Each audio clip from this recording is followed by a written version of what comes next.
शांति, करुणा, दया के पाठ पढ़ाने वाले महात्मा बुद्ध, उनके पक्के अनुयायी सम्राट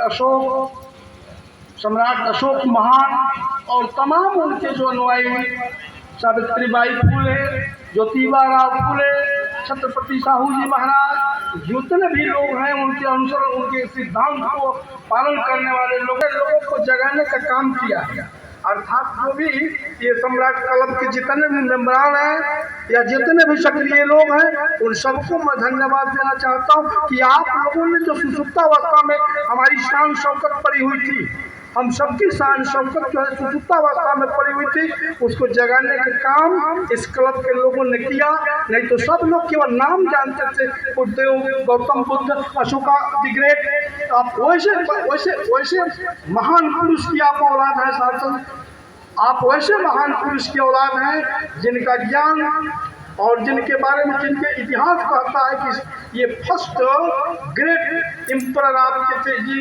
ये महानों की जहाँ पर गिनती होती है उसमें ये एंशिएंट भारत के इतिहास में इनका 1 नंबर का स्थान आता है। इसके बाद मेडिवल काल में अकबर, इंडिया से 2 ग्रेट हुए हैं जिनमें आप उस वंशावली से बिलोंग करते हैं जिनके खानदान के लोगों ने, जिनके पूर्वजों ने महानता, ग्रेट नाम, ग्रेट शब्द का उसमें प्राप्त किया, उपाधि प्राप्त की। तो साथ संगत के मुझे साथ संगत आ जाता है। मित्रों, ये बड़ी खुशी की बात है कि आप लोगों ने इस महान पुरुषों के बारे में आप सभी एकत्रित हुए। किसी विद्वान ने कहा कि हजारों साल नरगिस अपनी बेनूरी पर होती है, हजारों साल नरगिस अपनी बेनूरी पर होती है, बड़ी मुश्किल से होती है चमन में दिदवर पैदा। आप लोगों जैसे बहुत कम लोग होते हैं जो अपने पुरखों के बारे में, अपने महापुरुषों के बारे में, अपने इतिहास के बारे में जो बिल्कुल जागरूक हो।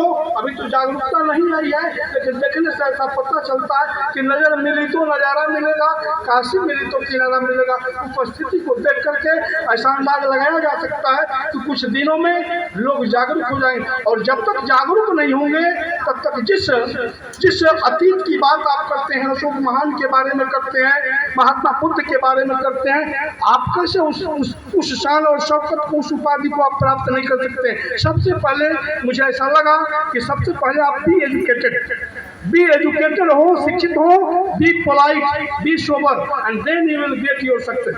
Your success depends upon your fundamental aspect. Fundamental यही एस्पेक्ट है मित्रों कि आप जो है बी पोलाइट होइए और जो है बिल्कुल उनके सिद्धांतों पर चलने की बात करें। किसी विद्वान ने कहा है, इसी संदर्भ में मानवता जहाँ से हनन होती है, उसी संदर्भ में किसी ने कहा कि true and systematic knowledge of anything process to achieve that is specific for mankind, because only mankind is responsible to understand about the reality of this.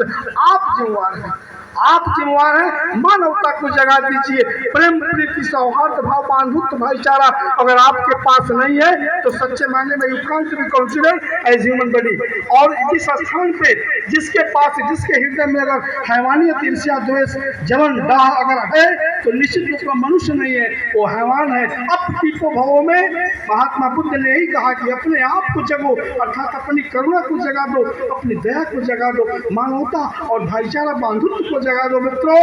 तभी जो है आप सच्चे मायने में मनुष्य कहलाने के हकदार हैं, अदरवाइज नहीं। इसलिए कम समय है कि having got this type of time you are entitled to decorate yourself. अपने को सजा दीजिए, अपने को सजा दीजिए, अपने को तराश देना है और सच्चे मायने में आप मनुष्य बन सकते हैं, समाज को कुछ दे सकते हैं। और जिसने समाज को नहीं दिया था मित्रों, तो उसका मतलब है कि मनुष्य योनि में आना बेकार है। और जिस निर्वाण कैवल्य की बात है अध्यात्म में, जो बात महात्मा बुद्ध ने बताया कि अब को भव, जब इस पर आप अगर टिप आउट करेंगे, इस पर आप कंटेम्पलेट करेंगे तो निश्चित रूप में वो अवस्था, जिस अवस्था के लिए आपको मनुष्य योनि मिली है, उसको प्राप्त कर लेंगे। जब उसको प्राप्त कर लेंगे तो मनुष्य जीवन में आने का आपका औचित्य पूरा हो जाएगा और वह जो आनंद मिलेगा, real happiness dwells not in real but in the concentration of mind।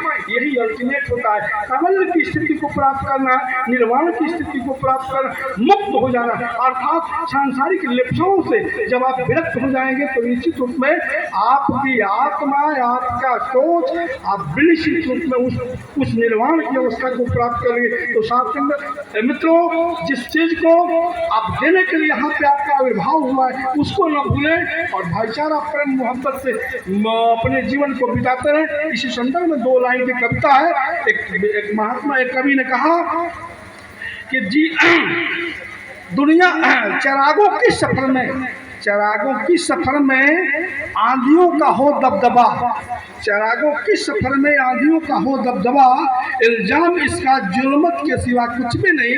ये दुनिया नफरतों की आखिरी स्टेज पे है, ये दुनिया नफरतों की आखिरी स्टेज पे है, इलाज इसका मोहब्बत के अलावा कुछ भी नहीं। ऐसा love is God, love is everything, love is सब कुछ मान लीजिए। प्यार है, प्यार मोहब्बत से जीना सीखिए और मोहब्बत जिसके अंदर नहीं उत्पन्न होती है वो आदमी नहीं है। महात्मा बुद्ध ने मोहब्बत की बात बताई और विश्व गुरु की आप संतान है, उनके सिद्धांत को आप प्रतिपालन करते रहे, अनुपालन करते रहे तो सच्चे मायने में आप क्योंकि मोहब्बत एहसासों की पावन सी कहानी है। कभी कबीरा दीवाना था, कभी मीरा दीवानी थी, आज आप दीवाने हो। मोहब्बत करना सीखो तब आप मनुष्य योनि में आने का औचित्य प्राप्त होगा। समय नहीं है मित्रों और कुछ बोलने का मन करता था, फिर कभी अपनी वाणी पर विराम देता हूँ। जय भारत, जय बुद्ध, जय